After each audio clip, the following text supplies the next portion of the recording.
ආයුබෝවන් මේ අපේ රස කිරුල YouTube channel එක. ලොක්ඩවුන් එකේ ගෙදරට වෙලා පොඩි බඩගින්නට කෑම හොයන අයට හොඳ ස්නැක් එකක් අරගෙනයි මම අද ආවේ. අද අපි නයිජීරියානු ස්නැක් එකක් අපේ රසයත් මුසු කරලා හදන්නයි සූදානම් වෙන්නේ. මුලින්ම බලමු මොනවද අපිට අවශ්‍ය කරන්නේ කියලා. පාම් පිටි කෝප්ප 3ක් අරගෙන තියෙනවා. මද උණුසුම් ජලය අවශ්‍ය ප්‍රමාණයට. සීනි කෝප්ප 4න් 3යි. සාදික කුඩු මේස හැඳි 1යි. ලුණු කුඩු සල්පයක්. බටර් මේස හැඳි 1යි. වැනිලා ස්වල්පයක්. ඊළඟට ඊස්ට් මේස හැඳි 1යි සීනි මේස හැඳි 1යි වෙනම අරගෙන තියෙනවා. ඊළඟට සිහින්ව ලියාගත් කරපිංච සහ බීලුණු. දැන් මම හදන්නේ අපේ ඊස්ට් ටික ඇක්ටිවේට් කරගන්න.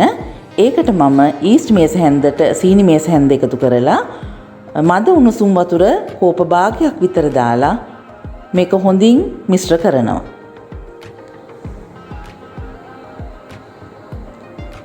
මෙන්න මේ විදිහට හොඳින් මිශ්‍ර කරන්න.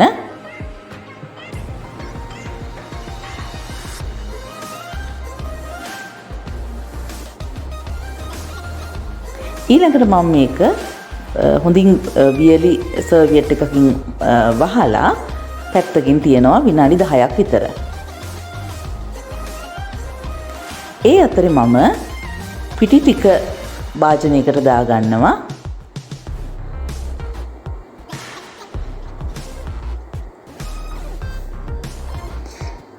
සීනි කෝප්ප 4න් 3ත් ඒකටම එකතු කරනවා.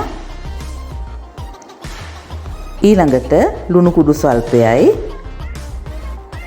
සාදික කුඩු මේස හැඳි 1යි. මෙතන සාදික වෙනුවට කුරුඳු කුඩු පාවිච්චි කරත් ගැටලුවක් නැහැ. ඊළඟට බටර් මේස හැඳ එකතු කරනවා. බටර් හෝ මාගරින් ගන්න පුළුවන්. ඊළඟට මේ ටික මම හොඳින් මිශ්‍ර කරගන්නවා.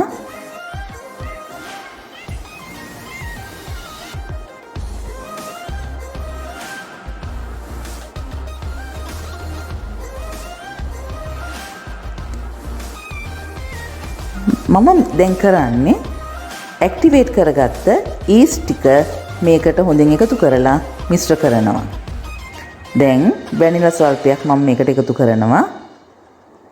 ආපහු හොඳින් මිශ්‍ර කරනවා.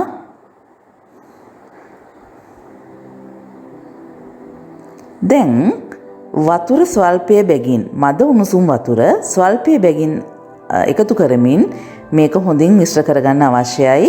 වැඩි උකුත් නැති වැඩි දියර ගතියක් නැති මිශ්‍රණයක් අපි හදාගන්න ඕනේ.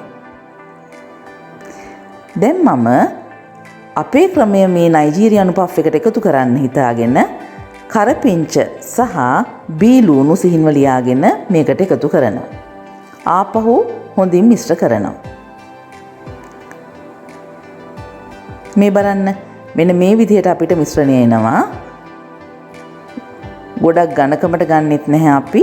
ගොඩක්ම දියර විදිහට ගන්නෙත් නැහැ. මෙන්න මේ ප්‍රමාණයට පදම තියෙන්න ඕනේ. ඊළඟට මේ මිශ්‍රණය මම වියලි සර්වියට් එකකින් ආපහු වහනවා. මද උණුසුම් තැනක පැය 2ක් විතර මේක තියෙන්න අරිනවා. මේ තියෙන්නේ පැය 2කට පස්සේ අපේ හදාගත්ත මිශ්‍රණය. මේ බලන්න දැන් හොඳින් මේක පිපිලා තියෙනවා. මෙන්න මේ විදිහට. දැන් මේකේ තියෙන බුබුලු වයින් කරගන්න හැන්දක් අරගෙන මම මේක හොඳින් මිශ්‍ර කරගන්නවා.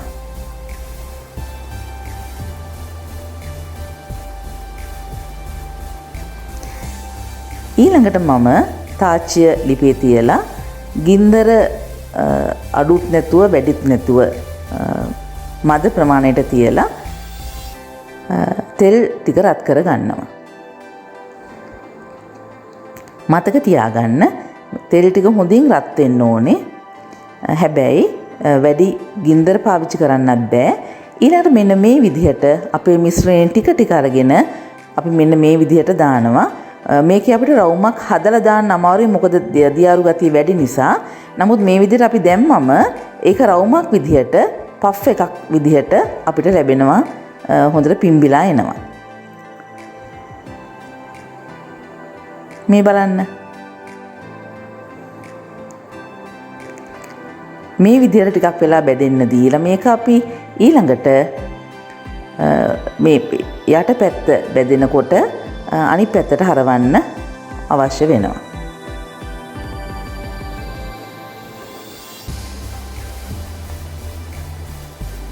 මේ බලන්න. දැන් යට පැත්ත හොඳින් බෙදිලා තියෙනවා. අපි මේක අනිත් පැත්තට හරවනවා. මතක තියාගන්න ගින්දර ගොඩක් වැඩි කරගත්තොත් මේකේ ඇතුළ ඉදෙන්න නැති වෙනවා, බැදෙනව අඩු වෙනවා. ඒ හින්දා ගින්දර කන්ට්‍රෝල් කර ගැනීම අවශ්‍ය වෙනවා.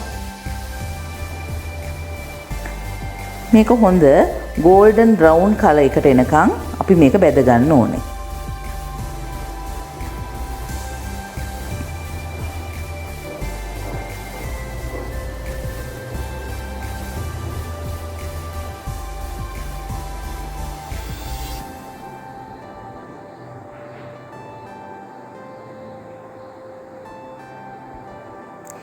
මේ බලන්න පිම්බිලා ඇවිල්ලා තියෙන ලස්සන.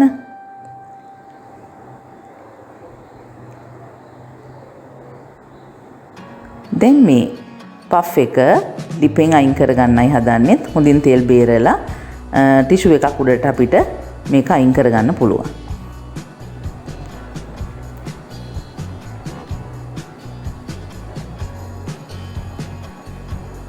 අතේ මේ විදිහට වතුර ටිකක් ගාලා අපි ඊළඟ පෆ් එක හරි ගස ගන්නයි යන්නේ. මෙන්න මේ විදිහට ඇඟිලි වලින් මෙහෙම දැම්මොත් මේක මේ විදිහට තෙල් එකට වැටෙනවා. ඊට පස්සේ ඒක රවුමක් විදිහට හරි ගැස්සිලා එනවා.